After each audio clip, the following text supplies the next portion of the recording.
Sir कम ये ऐसा के साबिक सिंह जे महकमा तालका अखबार कटनी मोकिलियो जिन में लिखियो वियो आहे त उते दुकान थियो जॾहिं त टीशर्ट ते रणपट कंदा आहिनि रण छापे समेत कच्छ सरकार जे कब्ज़े में आहे सो मुंहिंजे असांजो छा वञे जना मोर ॿियो ही वारिया रण आहे हिनखे इंडियन छा चवंदा हुया इंडियन डिजर्ट एरिया सहरा सॾींदा हुया अच्छा ऐं उन जा कुझु टुकड़ा साबिका सिंध में आहिनि ऐं हाणे असांजी सरकार इहो त ठीकु आहे वापसि डुका तो सही डकार उर्दू में डकार न डकार सिंधी में ओबरायूं ही डकार अच्छा ये डुका न डकार जी डकार तॾहिं थींदी आहे या ओबरायूं तॾहिं थींदियूं आहिनि जॾहिं माण्हू घणो खाई वेंदा आहिनि मुंहिंजो ख़्यालु आहे त डिजर्ट एरिया जा माण्हू कुझु घणो खाई विया आहिनि उन्हनि खे हाज़मो थी ठीक है हाज़मो थी इन करे ये डकार जहिड़ी बीमारी में मुब्तला थी विया वो तो ठीक है सेक्रेटरी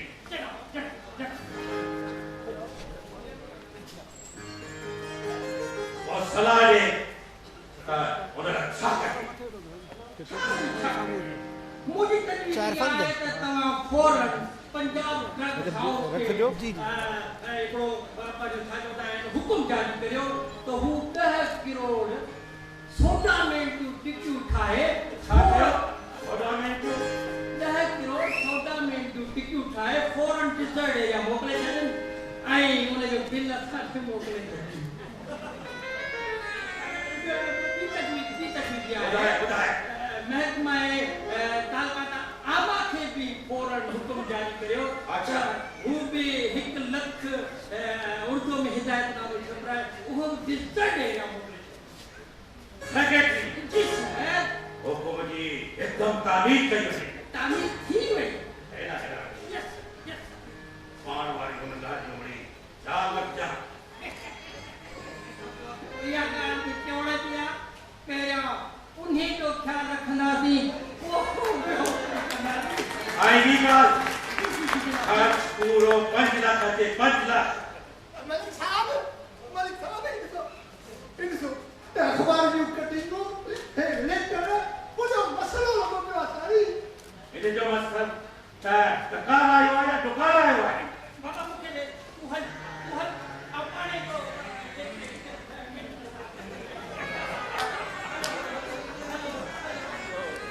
सेक्रेटरी ही कहिड़ो तुंहिंजो भाउ था साईं समझ नथो अचे ही नाइब रखियो अथव या चाबीअ ते हथ को पूरो रखियो अथव जनाब आऊं ईअं थो कयां पंहिंजो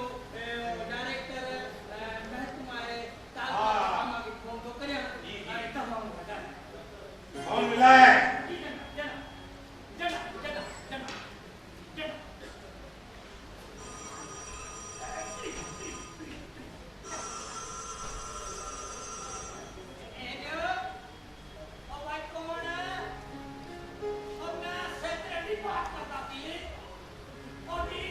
डायरेक्टर साहब है ना जी ओडी वजीर महकमा तालका के आमा कलकत्ता ओडी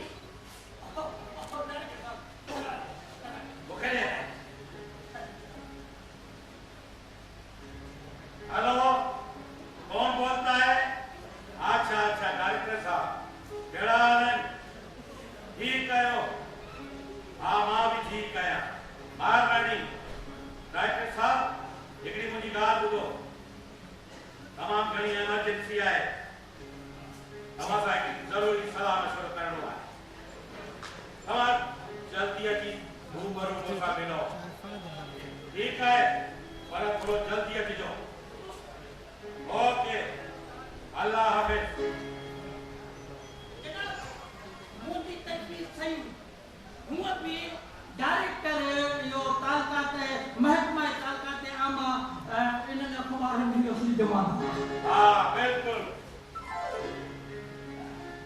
नहीं अच्छे तो कहानी की सलाह दे सेक्रेटरी जी सर दिस मां वजीर है अल्लाह का शुक्र है कहाँ पे वजीर आए हो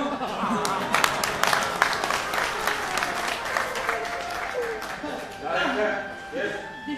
सेक्रेटरी जी सर सेक्रेटरी जी मां मिस्टर वजीर साईं आया साईं तव्हां मिस्टर आयो ऐं वज़ीर बि आयो थैंक यू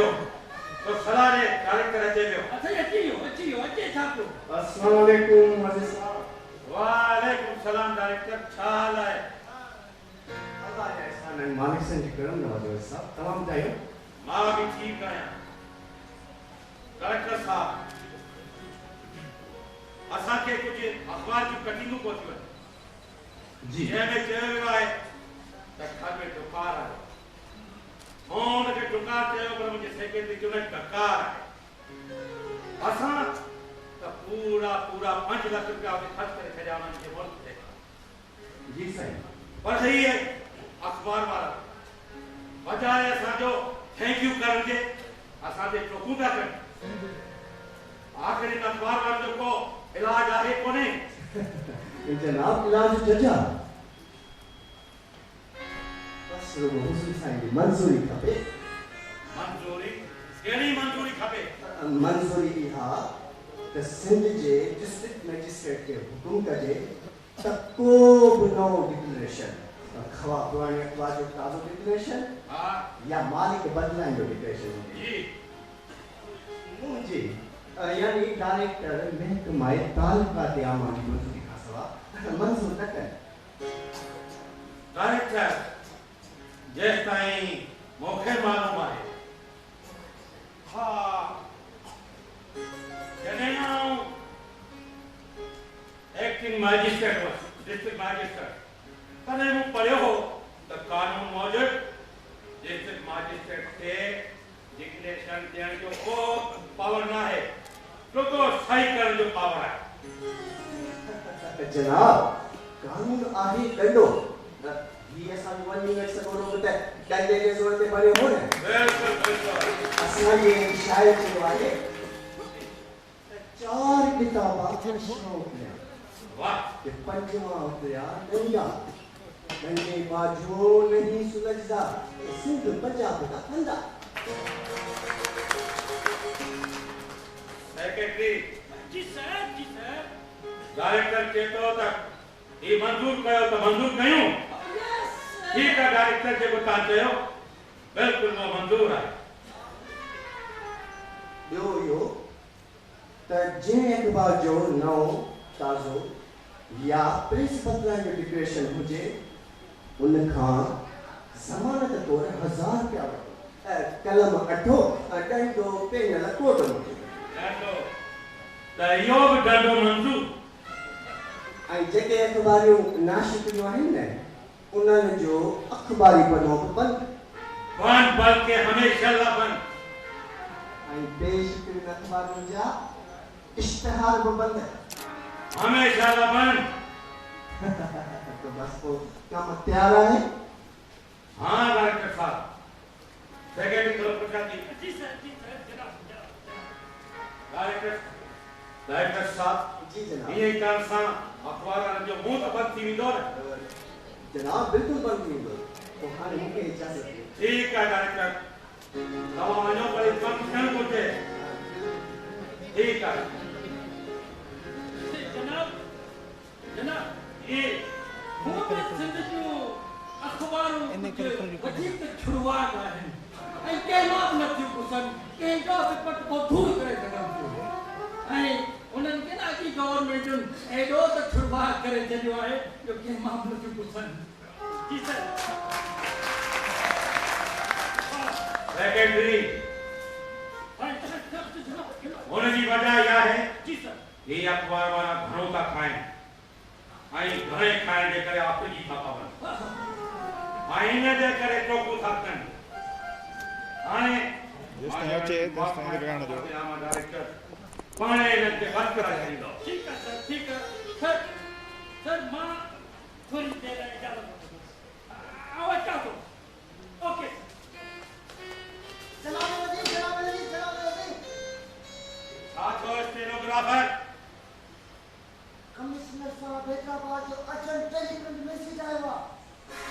खे चले तो त बराबर डिज़र्ट में तमाम घणो ढकार आहे जे सबब माण्हू मरी रहिया आहिनि ऐं जोर बुखू पिया था कनि वाह इन जो मतलब आहे त असांजे हिदायत मूजिब थर जे माण्हुनि बुखू काटणु शुरू कयूं बुखू काटण जे करे पाण त ठीकु थी विया पर बाक़ी बचियल आहिनि पंहिंजे थोरनि खे खाराए छॾियो ऐं हू ढकार जी बीमारी में मुब्तला थी विया ओह केॾा त बेवकूफ़ आहिनि थर जा माण्हू ही थरी माण्हू केॾा त बेवकूफ़ आहिनि हिननि खे शायदि ख़बर न आहे ढोर ही जेके थर जा ढोर केॾा न क़ीमती आहिनि अरे हिन खे त असांजे अमेरिका बि पसंदि कयो आहे उफ पर ही थरी माण्हू वधीक खाराए पंहिंजा ढोर माराए पाकिस्तान जो क़ीमती खज़ानो ज़ाया था कनि सेक्रेटरी फोन मिलाए हे कौन आहे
सेक्रेटरी हैं इन ये करे मुझे पे हमको सरकार को जनाब मुझे ताज जो बंदोबस्त किया है हां क्या तुझे की कार याद आई ना तो ने चवण तो मेरी फिक्र पे कहो ऑफिस में माहौल कुछ रंगीन ना है आई ऑफिस के भी आई तो के भी जनाब पर्सनल असिस्टेंट की जरूरत है उन जो छात्र जनाब मोह हमारे जो बंदोबस्त करे थे मुझे जो बंदो है मां एक खूबसूरत महकती सुंदर खड़ी आए या छात्रनान गुलबहार दिलबहार मारा नजर ने छका जवान वा पर्सनल असिस्टेंट का को अरेंज करे दिया सेक्रेटरी जी सर ओए जल्दी कर का माजबी का नाज़नी दिलरुबा दिलकश दिल के बाहर कंदर पिए जी कहाँ है जवान अल्लाह के सामने वजह कहानी जवान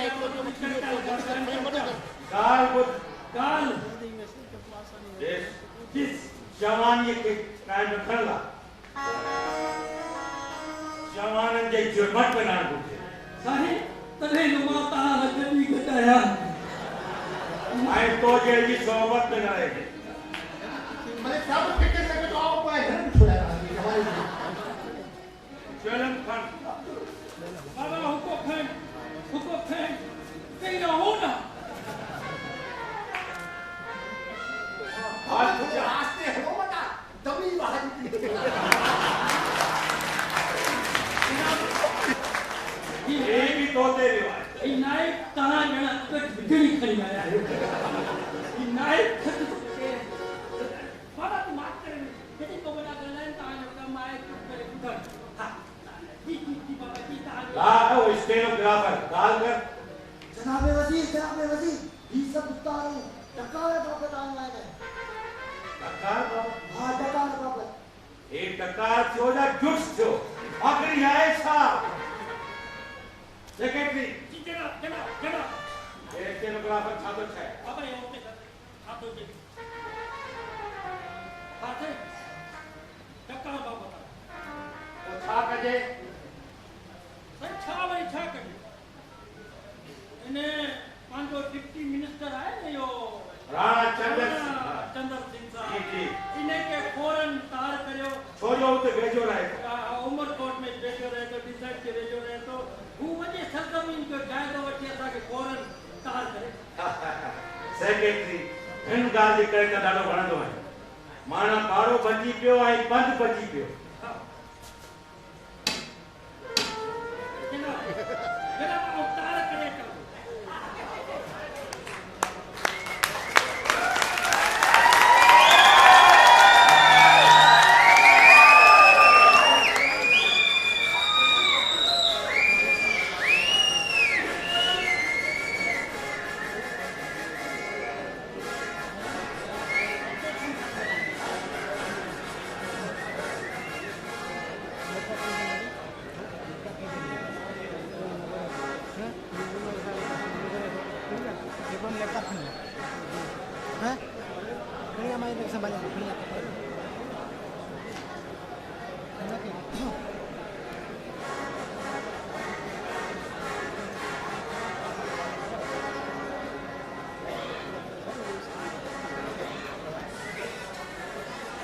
चार्जर तो खोल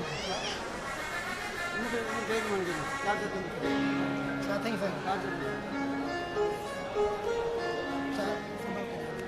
हेड पे सेक्रेटरी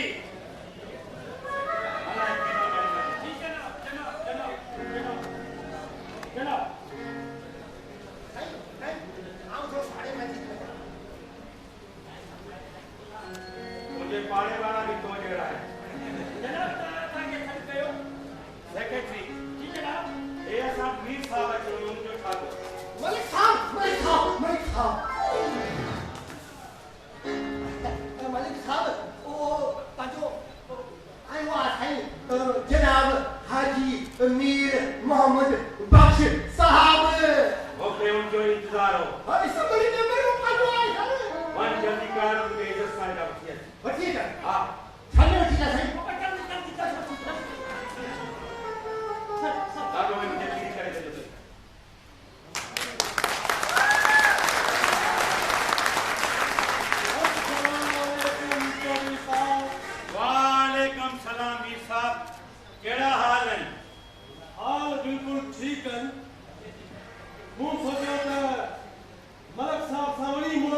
कजे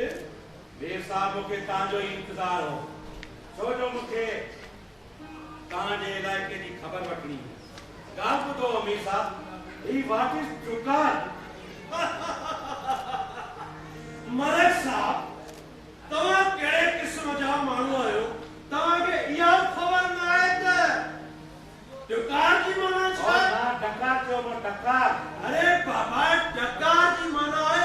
ओगिरायूं इहा तव्हांखे ख़बर कोन्हे ओ अमीर साहब तव्हांजा इहे थर जा माण्हू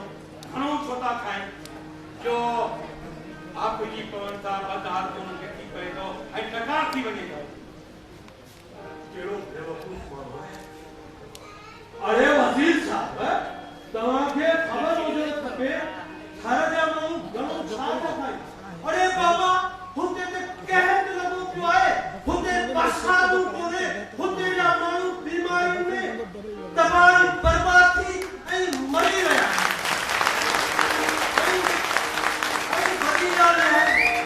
बड़ी गाड़ी है तो अस्पतालों में डॉक्टर कोने ऐ मासूम बाल तड़पी तड़पी मरी गया है ऐ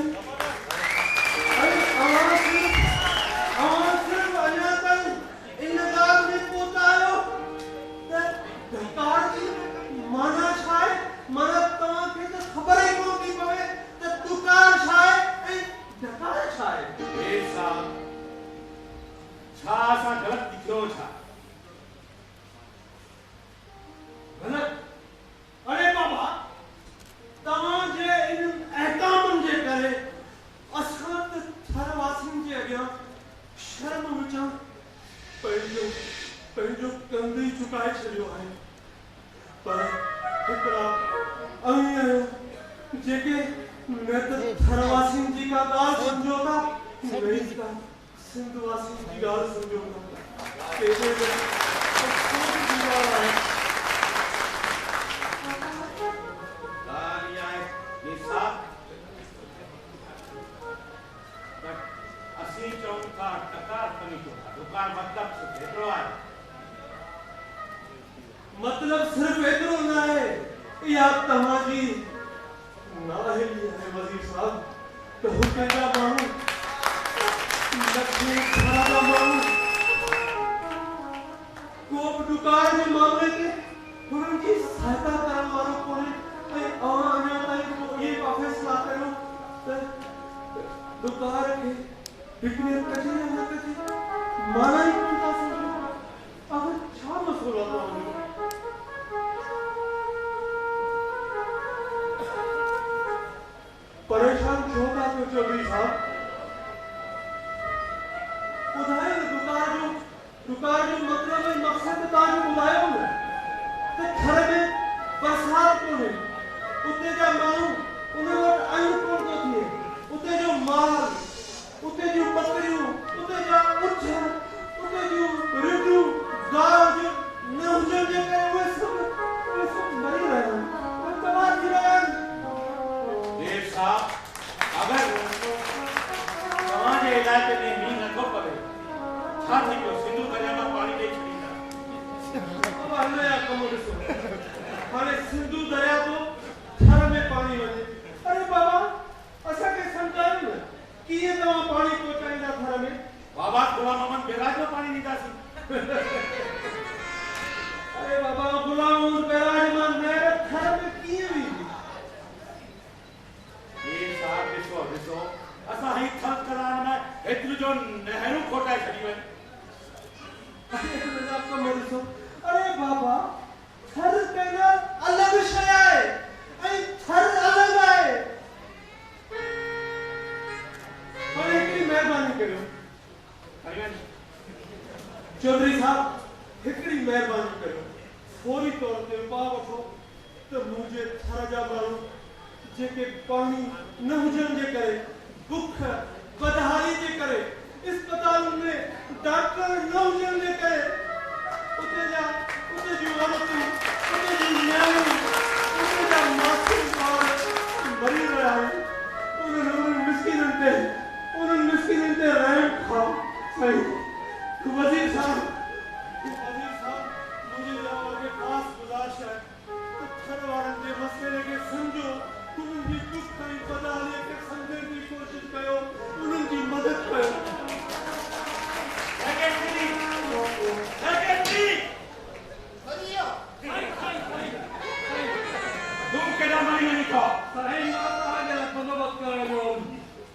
ॿुध जी सर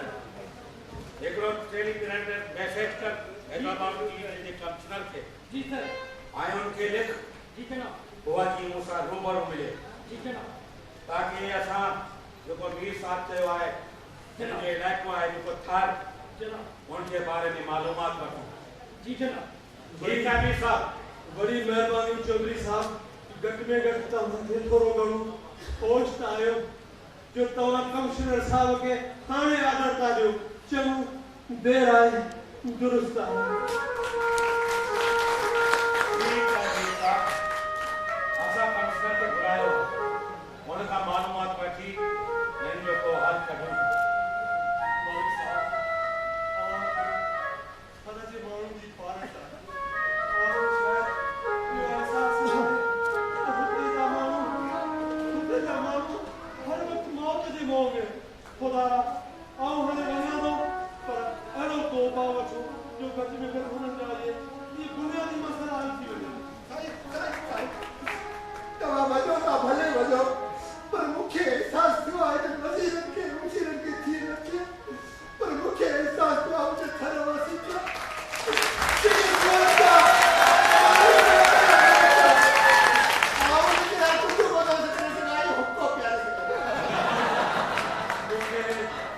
मूंखे ख़ुशी थी आहे त घटि में घटि जेके कंहिं वॾे सरकारी माण्हू खे इहा ॻाल्हि सम्झ में न आई पर हिकिड़े वर्कर क्लास जे माण्हू खे इहा ॻाल्हि सम्झ में आई आहे मूंखे यकीन आहे अॼु न त सुभाणे हिन धरतीअ जा माण्हू हिन देश जा माण्हू हिननि हाकमनि जो हाणे आसरो न कंदा पर पंहिंजे पेरनि ते बि पंहिंजे हक़नि जी पाण मालिकी कंदा पाण मालिकी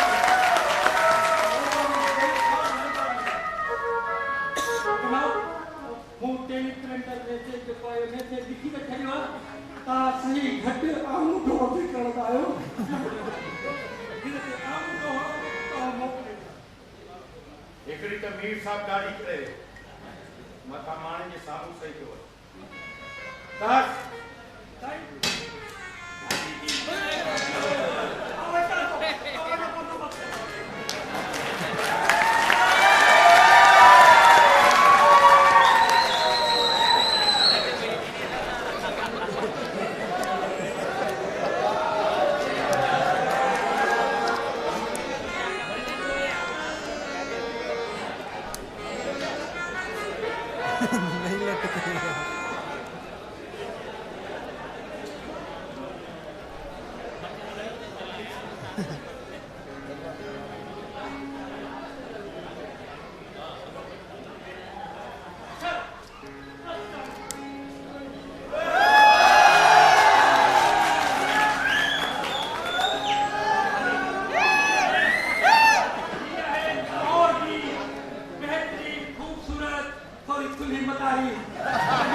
ऐं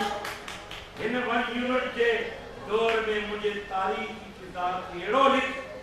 जो ईंदड़ नस्ल मुंहिंजी मज़ाक ते बढ़ चाढ़े ऐं पासो पासे जनाब नज़ीर, मां वहाँ जो किरदार अकबर बादशाह जो ऐं अदल में जहांगीर खान का घटि कोन लिखियल मूंखे तो मां इहे ई उमेद आहे पर गिले वांग ॾिसे थो सघे ऐं जनाब पढ़ घटि पासे वधी सेक्रेटरी हाल तूं आराम कर त असां पंहिंजी सेक्रेटरी सां अकेलाई में कुझु दिलि जूं ॻाल्हियूं कयूं छो असांजी दिलि न आहे छा तो ही कर तारीख़ जे बाब में चमन खे बहार जिस्म ओड़ो जो त छा थी पियो दिलि खे हक़ जी बहार अच्छी गाड़ी अट्टो खराब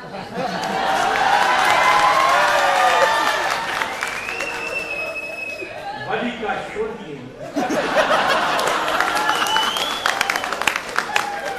मिस्टर वज़ीर आहियां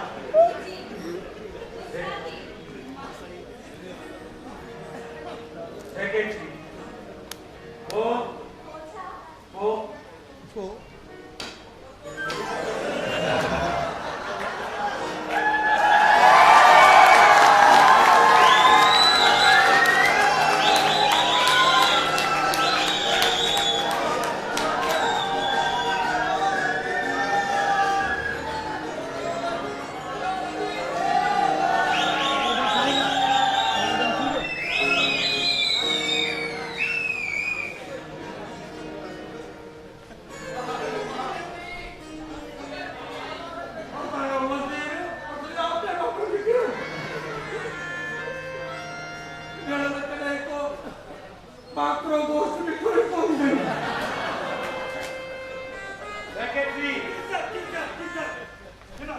मुझे पर कुछ गिलाओ को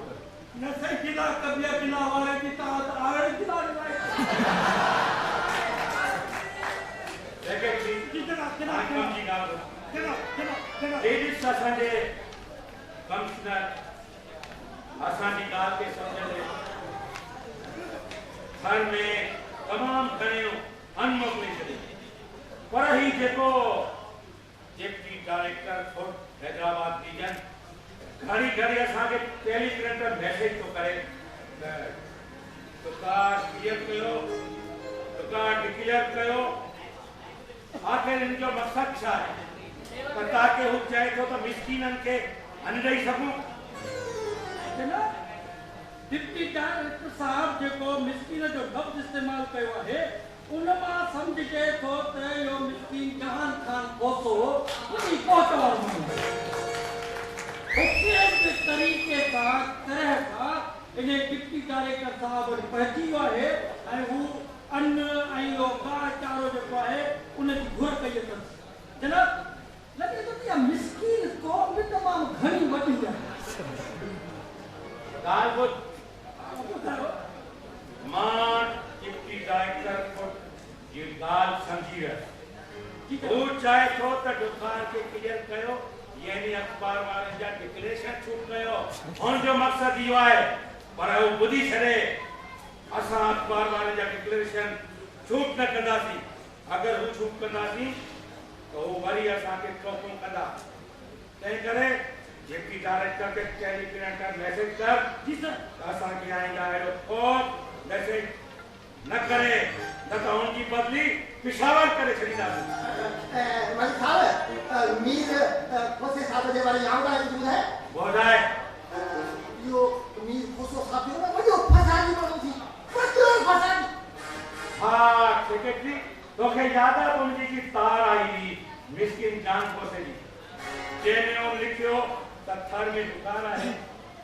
ऐं माण्हू ऐं उते जा ढोर मरनि पिया उन्हनि खे इमदाद ॾिनी वञे ऐं उते इमदाद मोकिली वञे ताकी मिस्कीननि में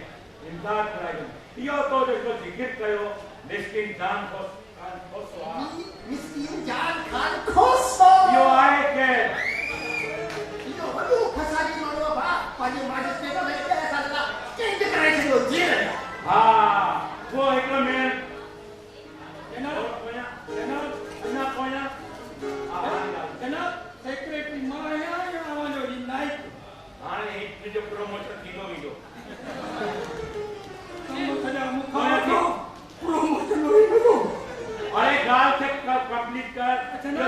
खान खोसो केर आहे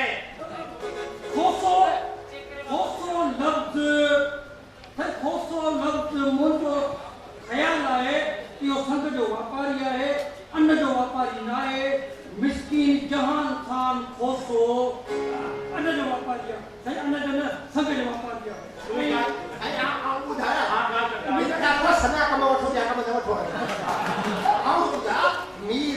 मिस्कीन खान खोसो वॾो फसादी माण्हू आहे पंहिंजे माजिस्ट्रेट हुन खे 10 साल कैद में कराए छॾियो आहे अनवर आदिल खान ऐं अनवर आदिल खान जहिड़ा ॿिया बि केतिरा ई ॿिया वे हो मिनिस्टर न ओ मैजिस्ट्रेट उनके जेल में मोकिलियो हा उहो अनवर खान जो जनाब मुताज़ो अख़बार में पढ़ियो आहे ॿुधो हा ॿुधाए मुताज़ो अख़बार में पढ़ियो आहे त मिस्कीन जहान खान खोसे खे हाई कोर्ट अपील में आज़ाद करे छॾियो आहे ऐं उन सां गॾोगॾु जेके पब्लिक वर्कर हुया गुलाम अहमद लगारी जहिड़ा उन्हनि खे बि साॻी हाई कोर्ट आज़ाद करे छॾियो गाल बुध ठीक है अरे ये हाई कोर्ट के सरजमी की केड़ी खबर अरे बाबा ही मिस्टर अनवर आदिल खान कानून दान जो पुट है कानून दान बाप जो बेटो है उन अगर इनके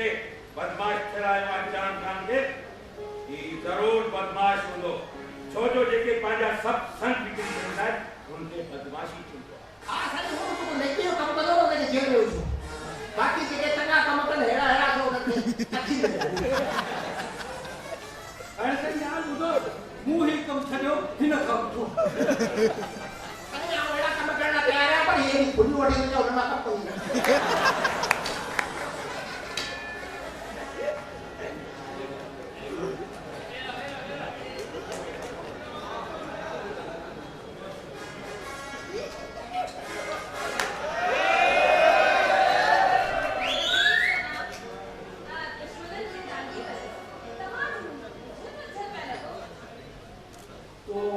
तो जे सलीकेदार जो साथ हुजे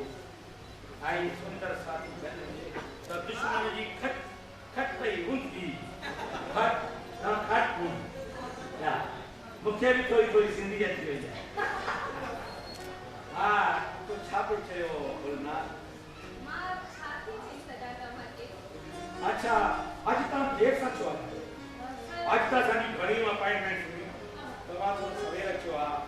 त घणा ई कामोर ऑफिसर आया तव्हां जो सां तारीफ़ कयो सेक्रेटरी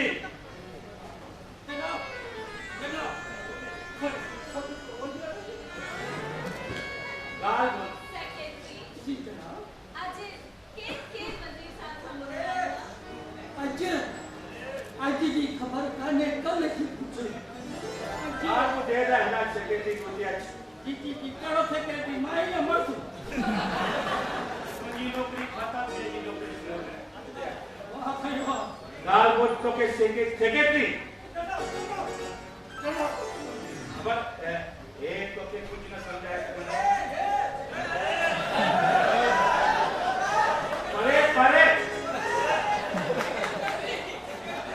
परे बोलो तो बेटो कर दो सेक्रेटरी ये आराम कर तो के मां तो समझाए लाल ये है बेगम गुलना जिसने असा तो के एकरी आज की बड़ी खास बात थी खबर तो के एकड़ो मजेदार वाक्य थी वा आई वो तो के लिखनो है आयो ने तो के लिखनो है मिस्टर वजी साईं जी सादगी माशाल्लाह तव्हां हर पासे खां आयो सादगी नज़र न पई अचे सादगी जे आवाज मन जो वजी सादो तो लिखी सकते हो ना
हाँ मखा जी बाबू आशा करके कौन से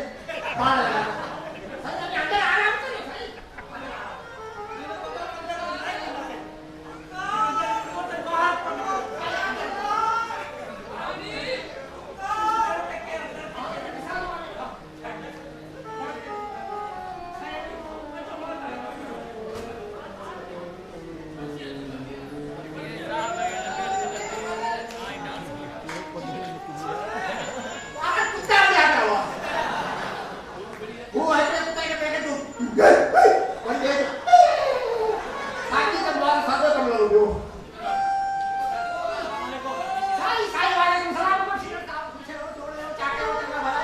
वजीर साहब कोनन चाहिए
डिप्टी साहब तव्हां परेशान नथा पिया आहियो हिते लाहौर अची निकिता आहियो ख़ैर नाहे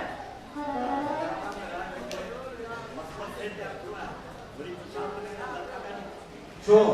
तव्हां कहिड़ो ॾोह कयो तव्हां त तमामु बहितरीनु कमु पिया कयो हा हा असां पाण मुलाज़ा कयो इन जे लाइ त अॼु आऊं वज़ीर साहब सां मिलण आयो आहियां ख़ैर ही छा आहे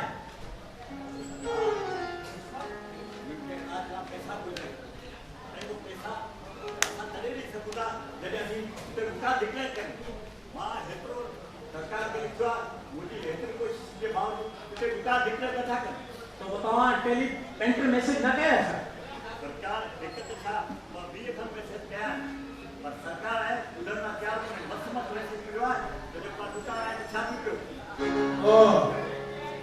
दुकार खे दुकार करण जे लाइ असां खे लाहौर अचणो पियो ऐं इख़बारनि जे डेलीगेशन जे बदिरां दुकार डिक्लेयर करण जे लाइ वज़ीर साहब से ॻाल्हाइणो पवंदो डिप्टी साहब तोखे त ख़बर आहे त सिंध जे इख़बारनि में थर जे अज़ीम समाजी कारकुन मिस्किन जान खान खोसे जा लेख छपिया आहिनि त मुसलसल 4 महीननि खां वठी असां थर जे लाइ घोड़ा घोड़ा पिया करियूं त थर खे डिक्लेयर करियो दुकार जे लाइ पर लाहौर सरकार मञण लाइ तयारी न आहे ख़ैर तव्हां घबरायो न तव्हां हलो हैदराबाद मां वज़ीर साहब सां मिली पोइ अचां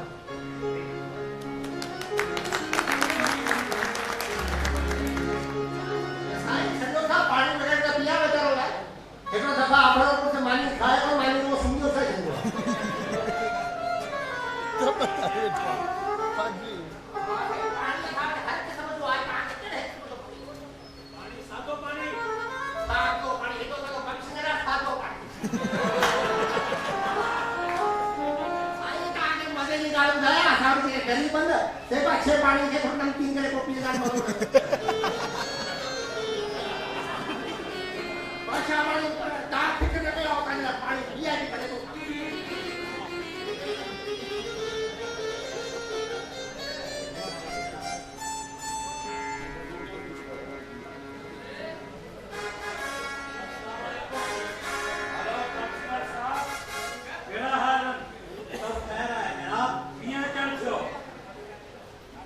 जनाब तव्हां खे हर ॻाल्हि पहुंचाइण जे लाइ रूबरू अचणो थो पवे। असांजे डिप्टी डायरेक्टर तव्हांखे केतिरा ई टेलीपेंटर मैसेज कया त महिरबानी करे थर खे दुकान डिक्लेयर करियो, पर तव्हां बजाए दुकान डिक्लेयर करण जे हुन वीचारे खे पिशावर बदली करण जूं धमकियूं ॾेई मोकिलियूं आहिनि। उहो वीचारो सर्दी पवण खां अॻु में कुल्फी बणिजी वियो आहे। मूंखे कमसिन साहब तव्हां सभिनी जो मक़सदु सम्झण में नथो अचे त तव्हांजो अक्सर मक़सदु छा आहे। असां दुकान तस्लीम कयो ऐं हेॾो सारी इमदाद थर मोकिले छॾी, अञा कीअं दुकान तॾहिं मोकिली? हा असां इमदाद कोन मोकिली? न, बिल्कुलु न, असल न। एतिरा हज़ार माण्हुनि मोकिलियो, उहो छा हो? इन जी माना जिते फसल न थिए उते तव्हां अनाज मोकिलियो त उनखे बि इमदाद चए।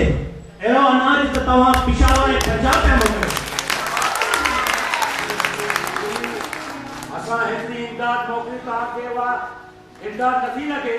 ॻाल्हि ॿुधो कमिश्नर साहब, भला तव्हां ई ॿुधायो त छा कयां? तव्हां थर खे दुकान डिक्लेयर करियो फ्रीमैन रिलीफ एक्ट मूजिब। इहो छा आहे? इहो वठी घुराए पढ़ी ॾिसो। तव्हां त पाण सां गॾु आंदो हूंदो। मूंखे ख़बर न हुई त इहो एक्ट हिन वक़्त में तव्हांजे मेज़ ते मौजूदु न आहे। असां त इन जो नालो पहिरीं दफ़ो ॿुधो आहे। इहो आहे छा सेक्रेटरी? तोखे ख़बर आहे? अरे तव्हांखे इहो सिंध सरकार चार्ज में कोन ॾिनो। हा, तव्हांखे सिर्फ़ 29 करोड़ रुपया चार्ज में मिला। ये ना, अरे तव्हां रुपया संभालना तैयार आहियो, पर मुल्क संभालना बिल्कुल तैयार न आहियो। तव्हांखे सिर्फ़ खुला में फैसलो कयो, सिंध में कॾहिं विसारे न सघे। सिंध सां जेके तव्हां ज़ुल्म कया आहिनि, वज़ीर साहब, सिंध उनखे कॾहिं बि विसारे कोन सघंदी। कन खोले ॿुधी छॾियो। कहिड़ा ज़ुल्म कया आहिनि? मसलन ॿुधण चाहियो था त पोइ कन खोले ॿुधी छॾियो। पंहिंजी गुड गवर्नर 1 यूनिट जा कारनामा, सिंधी अदबी फौज जा गुरबत पैसा न ॾियनि, अॼु जूं पैसो खसजनि, सदाबती फौज जा पैसा बिल्कुल न ॾियनि। सिंधी यूनिवर्सिटी साहब इहो साॻी असर आहे। कोस्टल प्रोजेक्ट खे बिल्कुल विसारे छॾनि। टैक्सर मैकेनिक स्कूल के बंद करण जी कोशिशूं करण ऐं टैक्सर रया कया पंजाब मोकिलनि।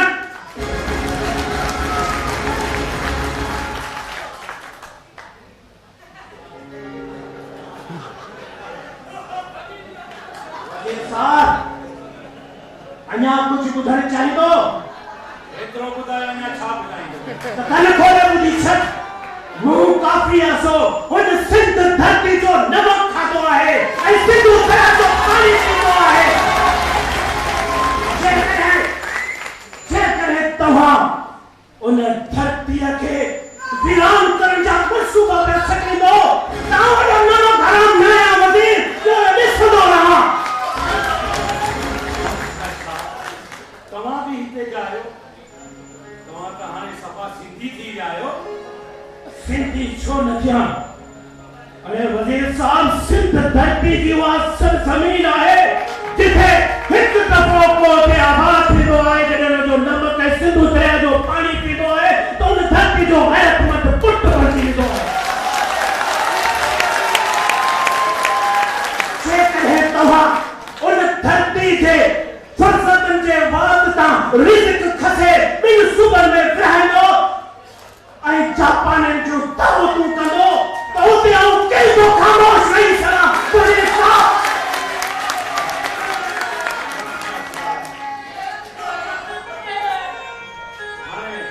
ॿुधी छॾ मिनिस्टर।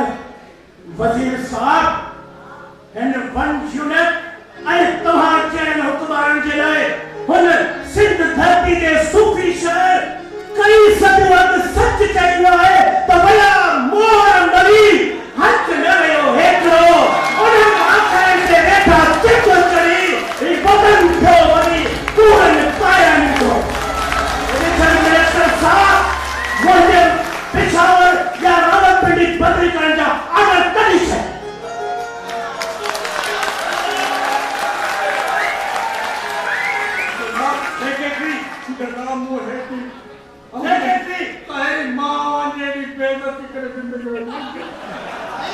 साईं हेॾा सेक्रेटरी हूंदा त मूंखे बेइज़ती हुई थींदी तव्हां हलो पंहिंजे टाइम थी ये वियो कम खिलाफ करो तहां जेंटलमैन हाणे तूं वही करे गलती सां जेॾी महिल आउं बीठो आहियां फंक्शन ॻाल्हाए जो केॾा ॾे साईं साईं साईं हाणे साईं जल्दी थोरो पैसे ॾियो वरी बाईपास करणो पवंदो हिन मोड़ तव्हां हलो साईं आराम करो पीअण जो टाइम थियो त कॉफी कॉफी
घोड़े वांगुरु रोड ते मरी वियो आहे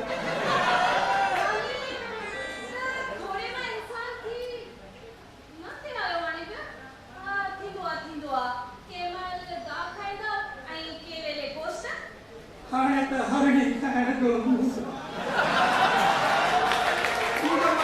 हरणी खाइण जे गोश्त जो मूंड हूअ बि हकीम साहब जा तजवीज़ ॾिनी हाणे कोई केॾे हाल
माइक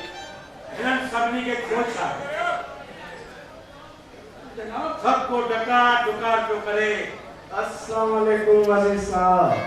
वालेकुम सलाम डायरेक्टर साहब केड़ा हाल है? ये तो नहीं लाइव भी खोलने डायरेक्टर साहब मालिक से करम नवाज। डायरेक्टर साहब असां के सिंध जे कुछ वजीरन और ते बुधायो है त सिंध जे सिंधी अखबार में असां ते मस्ती कई पियो वञे न असां ते चौकू कई पियो वञे। जी हाँ जनाब। हाँ बोलो ये अखबार का डिफियन जनाब मैं मुझे तो मोकलिया है। वो ताऊ बढ़िया है जनाब वो सिंधी कान है मुझे ऑफिस में सिंधी का ऑफिसर हुआ से हजार साबित सिंधरे खाने पे के बोला के आया जे को सिंधी तर्जुमा न थायो तो जरूर पढ़ाए लाल बुजो डायरेक्टर इनन घणी बोली त आजाद करे छॾियो बाबा असां तव्हांखे घणा दफ़ा चयो आहे त हिकु ख़ुदा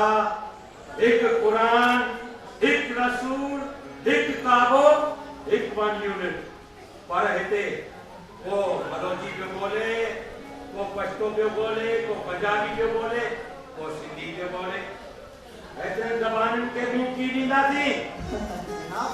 तेखा सवाइ बहावलपुर मां मुल्तानी बोली बचाती आहे लोई बि पंहिंजी बोली खणी उथिया आहिनि ऐं कुझु जेको त मारवाड़ी ज़बान में बि का अख़बार निकिरण वारी आहे। मारवाड़ी? अरे ही मारवाड़ी में असांजो छा वञे? जनाब, वो पंहिंजो नओ नायब वज़ीर आहे न, श्रीमान राणा चंदर सिंह, हाँ हाँ उनजी मादरी ज़बान आहे। ॻाल्हि ॿुधो डायरेक्टर, तव्हां छो नथा इहो ऑर्डर कढो त उर्दू ज़बान का सवाइ ॿी की ज़बान में डिक्लेरेशन न ॾिनी? जनाब, इहो कीअं थो थी सघे? पाकिस्तान जे आइन मूजिबि सभिनी क़ौमियतुनि खे पंहिंजी ॿोलीअ जे बचाव जो हक़ आहे। बचा जो हक़ आहे, मस्किन करण जो हक़ न आहे। जनाब, ये मस्किन न आहे न,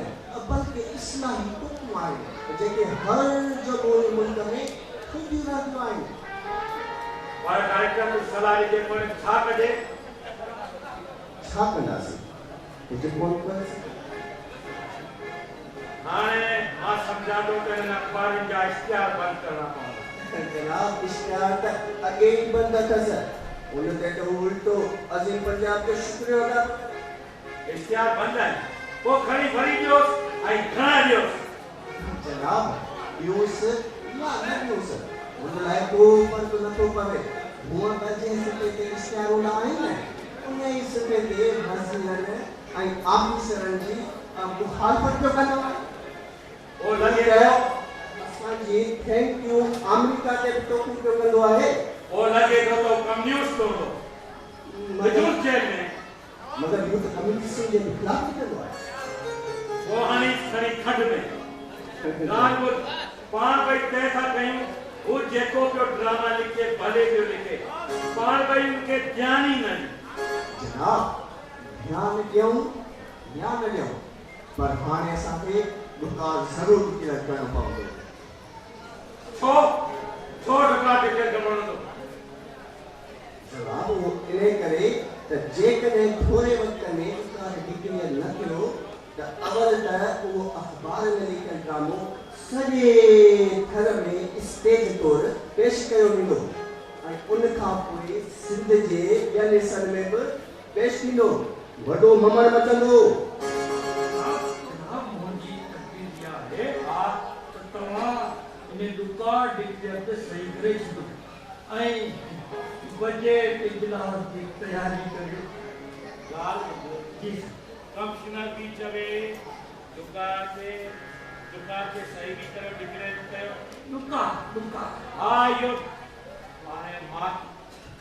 की छा चइबो? दुकान इहा ॾे मारे ॻाल्हि ॿुधो, इहो जेको बि तूं चई थो दुकान, इहो सॼी ज़िंदगी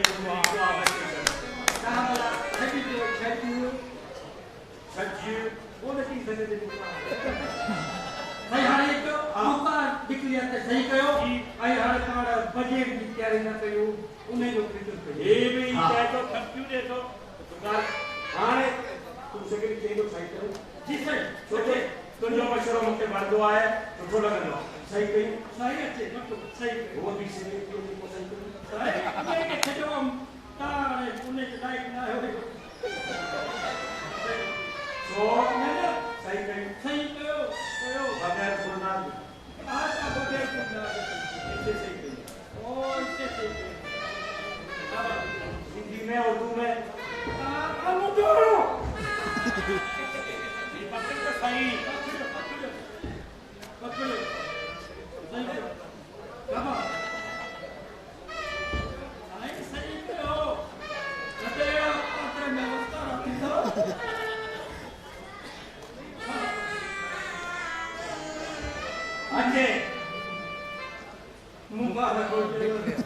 मसे मसे इन टका रोगरान मैदान छुट्टी गाली आए सुखी तो इजलास की गाल को बजट की गाल से ध्यान जा पासे ले बजट की गाल के साइन से आने बजट के इजलास तैयारी। हां ये दुकान निकली है।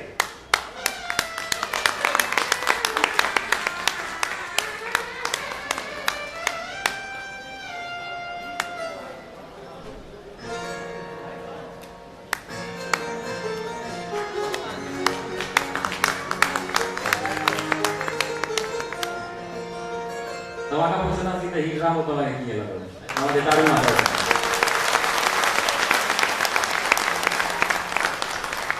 असांजी हथ में काम पसंदि हूंदी आहे त हिते जेके बि असां स्टेज ड्रामा कयूं था उहो मैसेज या पैगाम ॾेई वेंदा मुंहिंजी जेका टीम आहे हुन में असांजो जेको एग्जीक्यूटिव डायरेक्टर आहे जेको PTA जो अदाकार रहियो आहे जेको KTN जो अदाकार रहियो आहे जेको हींअर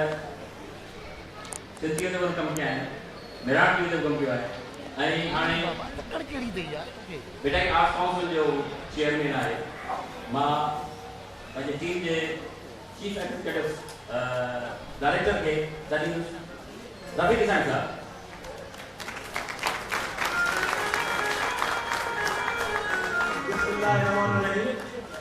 साईं सदाई करीम थे सिंध सुकार दोस्त बिठा दिलदार आलम सब आबाद टाइम हले रखा सेरेमनी रखा ना थोड़ी रखा चीफ ऑर्गेनाइजर मतलब नास से साहब के गुजारिश है स्टेज पे साईं बर्क लेकर बर्क साहबी नावल में जैसे क्रेडिट के तमाम बड़ा किताब है सांगड़ नावल उन जो लेखक साईं मोहम्मद उस्मान रिप्लाई साहब जो फजल बैठो है साईं मोहम्मद अली साहब उनके गुजारिश है स्टेज पे देखा कोई हिन ड्रामे में जेके आर्टिस्ट हुआ उन्हनि खे आऊं सॾु कंदुसि जेको डायरेक्टर हो असलम श्याम साहब उन लाइ तारीफ़ थी वञे मूंखे गुजारिश आहे त स्टेज ते अचे हिकिड़ो अहिड़ो ऑफिसर जे हिन धरतीअ जो पाणी पीतो हुनखे अहसास थियो त हिन सिंधु जो पाणी मूं पीतो आहे कीअं त पंहिंजी धरती सां गद्दारी करे सघे उहो कमिश्नर अकबर दरवानी हिन में हिकिड़ो नायक जो कैरेक्टर हो उहो छठे खां असांजो दोस्त आयो आहे उस नारे जो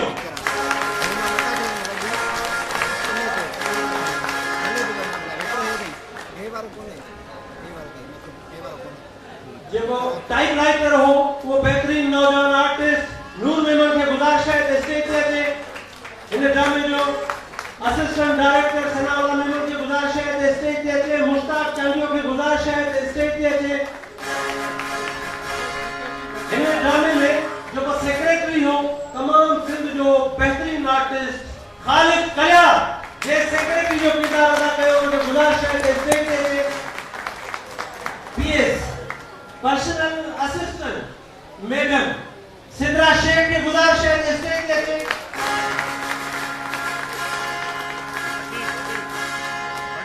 आने मलिक साहब चौधरी साहब मलिक साहब तू किथे हो हुसैन काकेरी सिंधिज्म जो डायरेक्टर साईं नूनारी साहब के गुजारिश है स्टेज पे अचे डिप्टी डायरेक्टर जो किरदार अदा कंदा डॉक्टर नेक मोहम्मद भट्टी साहब के गुजारिश है स्टेज पे चमला तारीफ थी वञे चौधरी साहब किथे हो चौधरी साहब ओ दादा अची हाणे आऊं असांजे माने वारे साईं लास्ट सेतो साहब के गुजारिश कंदुसि तमामु ॻाल्हाए मुझे लगा ना तो मना ठाकुर के सिंह नसीब मिर्जा साहब को नसीब साहब इरफान अंसारी आए नाम तो लिखी हुआ इनाम साहब नाम साहब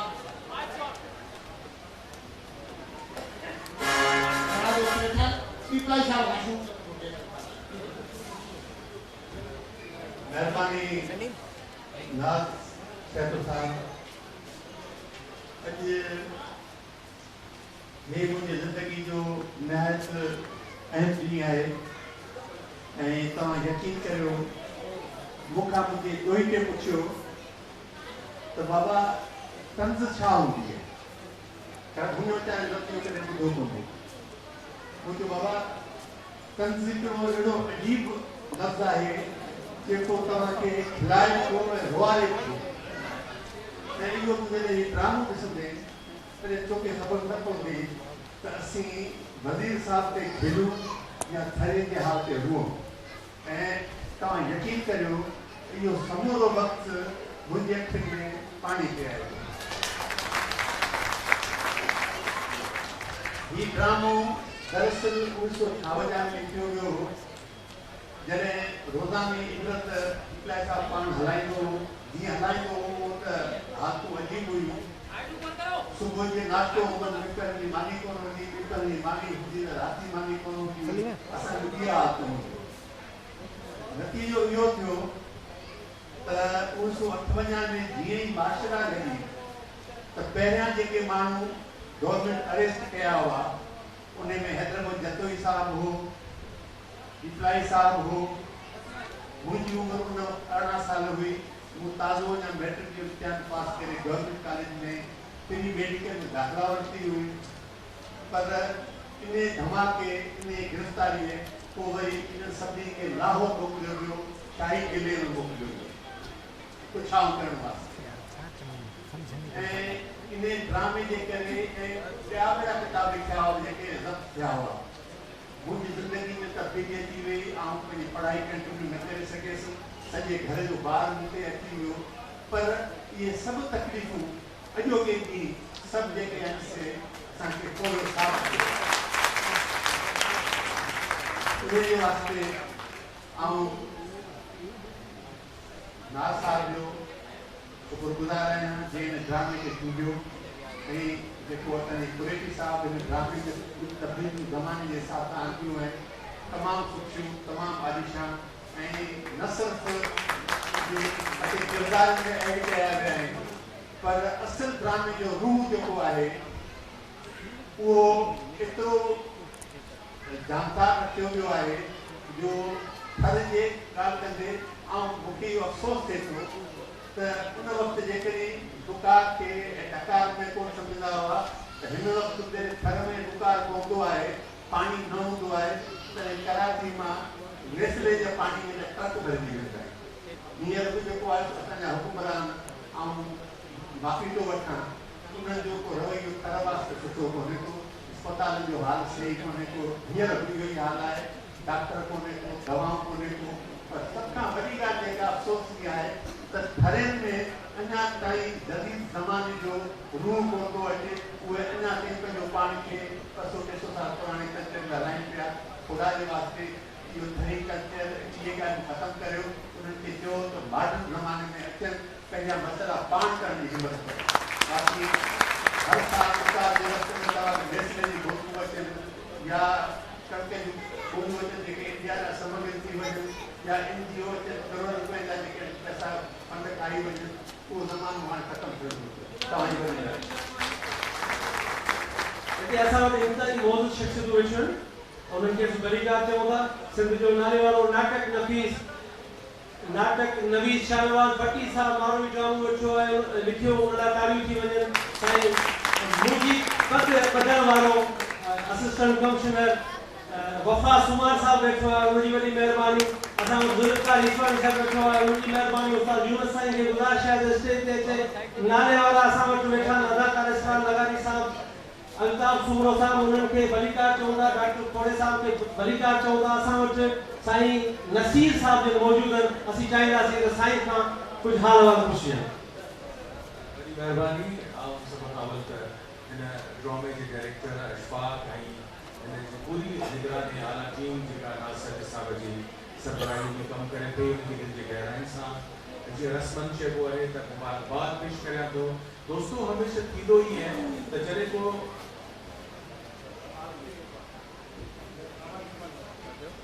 असांजे दोस्त अक्सर ये थींदो आहे त जॾहिं ड्रामो स्टेज ते हूंदो आहे त उनजा के न के किरदार सुठा हूंदा आहिनि के वरी कमज़ोर बि हूंदा आहिनि ऐं तव्हां यकीन करियो त मूं सॼो ड्रामो शुरू खां आख़िर ताईं ॾिठो उनजो को बि किरदार कमज़ोर परफॉर्मेंस वारो कोन्हो सुठी सुपर परफॉर्मेंस आहे पहिरीं पाण खे मल्हायो ऐं हीअ अजीब इतफ़ाक़ आहे त अॼु 4 मार्च आहे हिन ड्रामे खे अॼोके ई तारीख़ ते थियणु घुरिजे आहे हीअ सिंध जे सूरमान जो ॾींहुं आहे ऐं इब्लाई साहब वज़ीर जे ख़िलाफ़ जंहिं तरीक़े सां हीउ ड्रामो शानदार स्टाइल में पंहिंजे दौर जी तर्जुमानी कंदे लिखियो हो त उनखे 4 मार्च ते जेको पेश कयो वियो त आउं सम्झां थो त नाज़ संधू साहब ऐं इशफाक साहब जे तरफ़ां हीउ 4 मार्च जे सूरमनि खे सलाम सम्झो वञे इन लफ़्ज़नि खां पोइ सिर्फ़ु एतिरो ई चई सघां थो त हिननि ड्रामनि जे थियण सां असांजे सिंधी स्टेज नाटक जो रिवाइवल थियो आहे ऐं उस्मान दीपलाई साहब खे जेको शम्सुल उलमा मिर्ज़ा कलीश बेगम खां पोइ हिन धरतीअ जो अहम तख़लीक़कार हो, हू जंहिं दौर में हो उन में वॾी यूनिट सरकार या लाहौर सरकार, पंजाब सरकार हुनखे ख़रीद करे पई सघी, हुनखे हर लिहाज़ खां आसानियूं ॾेई पई सघी, पर शेख अयाज़ हुन जे लाइ लिखियो त मूं अणथणा इंसान ॾिठा, मूं सूलीअ ते सोमान ॾिठा, मूं छा माईअ नाल ॾिठा जे लोईअ लॼ बचाए विया, लोई लॼ बचाए सिंध सां सुरखुरू थियण ते असीं मोहम्मद उस्मान दीपलाई साहब खे सिक जो सलाम पेश कयूं था। हिन ड्रामे में इंतहाई शानदार गेटअप हो ऐं असांजो ॾाढो एॾो ख़ूबसूरत ठाहिण वारो शख़्स हो ऐं ख़ूबसूरत इहो मलुक साहब जो को ठही आयो, इनखे ठाहिण वारो ए बि ओठो उन लाइ तारीफ़ कई साईं उनारी साहब जो गुज़ारिश है।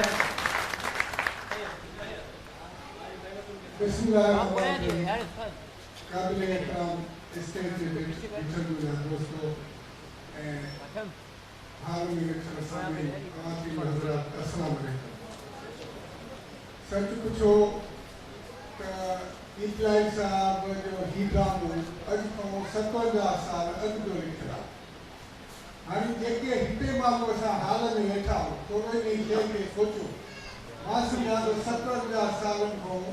वठी कौम जा चंद माण्हू ॻाल्हि उन जे अंदरि उन ज़माने जे सिंधी माण्हू जी सोच कई त इन शइ खे सोचो। अॼु डॉक्टर आहे त उन खे ॾिसो त ग़रीबनि जे लाइ उहो छा थो करे, काती अची वेठो आहे, 1000 रुपयो फी आहे त 3000 जी दवा आहे। इंजीनियरनि जा हाल ॾिसो, ॿिया जेके माण्हू ॾिसो, ही मैसेज साईं मोहम्मद उस्मान दीपलाई साहब जो सिंध जे माण्हू रुगो हिते ॾुकारी ॻाल्हि आहे, सभिनी खे मैसेज आहे त सभई इन सिंध धरतीअ जे माण्हू जी ख़िदमत कयो जेतिरी तव्हां पुॼी सघे। जेको जंहिं फील्ड में आहे, डॉक्टर आहे त डॉक्टरीअ में, इंजीनियर आहे त इंजीनियरिंग में, जेकॾहिं को ॿियो कंहिं फील्ड जो आहे उस्ताद आहे त ॿारनि खे पढ़ाए, इहो हिकिड़ो मैसेज आहे। आम माण्हू या जेको ग़रीब माण्हू बेपहुच आहे उन जे लाइ इहे शयूं, इहे असांजा आलम सॻोरा अॼु खां 57 साल 60 साल अॻु में लिखी आहे। असां समूरनि खे सभई ॻाल्हियूं छॾे, सभु दुनिया हिते रहंदी, काॾे खणी ईंदा आहे, करोड़ अरब काॾे कंदा, सभु हिते छॾे ईंदा। तंहिं करे इन धरतीअ जे माण्हू जी ख़िदमत कयूं, सिंधी माण्हू जी, इंसाननि खे केरु बि हुजे, सिंधी हुजे, पंजाबी हुजे, मुहाजिर हुजे, पठान हुजे, सभिनी जी ख़िदमत कयूं, इंसानियत जी। इन लफ़्ज़नि सां मां पंहिंजी ॻाल्हि मोहब्बत पाए मन में रंगा रोया जिन तिन जो सराफन अन तोड़ियो ई अघायो। हिकिड़ो अहिड़ो शख़्स आहे जे हिन सॼे फेस्टिवल में हिकिड़ो हुनजो वार्डरोब आहे, हुन वटि ड्रेसूं आहिनि, हुन वटि कपिड़ा, टोपियूं, ॾाढियूं, एतिरा सारा सामान आहिनि। हुन हिन असांजे फेस्टिवल में हुनजी तबियत सही न हुई जंहिंजे करे हुन एक्टिव न कयो। उहो असांजो दोस्त आहे नासिर खान बुनेरी, हुनखे गुज़ारिश कंदुसि स्टेज ते अचे, हिन लाइ तारीफ़ शायद लगाई साहब वेठो आहे, उनजी महिरबानी, सोलंकी साहब वेठो आहे, इलाही सारा शौक़त सुमन साहब जा दोस्त वेठा आहिनि। हाणे पाण आख़िरी तक़रीर अचूं पिया। असांजो माना वारो दोस्त ऐं हिन ड्रामा फेस्टिवल जो चीफ ऑर्गेनाइज़र मोहतरम नाज़ सैदो साहब। महिरबानी। बुनियादी तौर ते ड्रामो तां ॾिठो, असां ख़ुशी न करे थिए थी पई त दीपलाई साहब जंहिंजी फैमिली साईं मोहम्मद अली साहब या मौजूदु हुआ, उन्हनि जे आदो थियो ऐं हिकिड़ो पूरो टीम जो कमु हुजे थो, बार बार कमु पिया था। ॾिसण थो इन ड्रामे में रंग न भरिजे, जेकॾहिं शबर जेको नज़र वेठो आहे असांजो रोशन जी असां जवानीअ में निकिरी वियो, उनजो भाव आहे कीबोर्ड ते करे थो पियो, साउंड वारा, लाइट वारा, पूरी टीम हुजे थी पई। वर्कर आहिनि, सलीम जो एक्सीडेंट थी पियो या ट्रक भॼाए सलीम अला वेठो आहे, हुन में जीअं तव्हांखे खोड़ ख़ामोश खिदमतगार नज़र ईंदा। हिनजा नकाश वेठो आहे, इन जे वसीले दुनिया फेसबुक ते लाइव हिनखे ॾिसे थी, खोड़ माण्हू आहिनि, सभिनी जा थोरा मनबा पर ही ड्रामो बुनियादी तौर ते अभी तक आइडिया यो इप्लाई साल जो ॿियो ड्रामो कंदासीं पर उनजे स्क्रिप्ट सां गॾु ही पढ़ियोसीं त पोइ ख़्यालु थियो त ही करे ऐं पोइ ही अकेलो ड्रामो इहे नथा चऊं त सभिनि खे हिन अकेलो ड्रामो हो ही जेको मलक साहब हुसैन गिलानी हिन जो गेटअप हुयो इन ते असां हिकिड़ी शइ ते ध्यानु ॾिनो त कीअं थिए कोटी कीअं वञणु घुरिजे पटको कीअं वञणु घुरिजे मुछ कीअं वञणु घुरिजे साइज़ छा हुजे ऐं छाकाणि त हुनजी कहाणी आहे ऐं उहो किरदारु तव्हांखे मालूम आहे माना ग़ुलाम अहमद गवर्नर जनरल जेको हुयो उनखे कराइणो हुयो ऐं सिर्फ़ु पाकिस्तान जे तारीख़ जी सियासी ग़लती हुई जेका उन्हनि पाण मञी उनखे मरम्मत कई उनखे करेक्ट कयो पर नौजवान जेको अॼु जो आयो उनखे सम्झ में न पई गुज़ारे साहब पिया आयो ड्रामो हिकिड़ी अहिड़ी शइ आहे तफ़री तंज खिल भोग में तव्हां सीरियस ॻाल्हि करे सघो था पिया तव्हां 4 ड्रामा ॾिठा आहिनि तव्हां तमामु घणो प्यारु ॾिनो आहे सुभाणे होपफुली आख़िरी ड्रामो पेश थींदो ॿी त बतायो जेको सिंधी ड्रामे जे जेको 20वीं सदीअ जी आख़िरी वारो जेको सॼी चौथाई आहे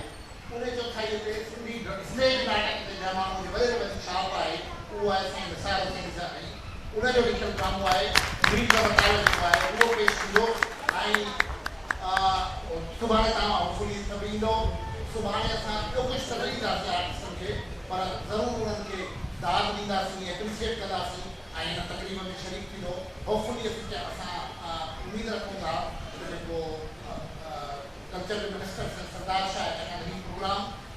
एडवाइजरी कमेटी जेकी कल्चरल डिपार्टमेंट की आहे उनजे तरफ़ां जेको उनखे असां चयो आहे त उहो अचनि जीअं रुॻो हिकिड़ो हथ में मिलाइण जो मैसेज वञे त हिन कम खे असांखे अॻिते वधाइणो आहे हेतिरा सारा माण्हू इंगेज करे रखूं था तव्हां नौजवान माण्हू बुज़ुर्ग सभु अचनि था पिया त पोइ पर्पसफुल ॻाल्हि थिए थी ऐं ड्रामो असांजे लाइ उहो तफ़रीह कतई न आहे उनमें हिकिड़ो मक़सदु बि आहे असांखे होपफुली असांखे उमेद आहे त उहो मैसेज सम्झो था तव्हांजी ॾाढो वॾी महिरबानी ऐं परी जे साम्हूं जूं सिटूं आहिनि जहां खे ॾियो मुबारक हूं असीं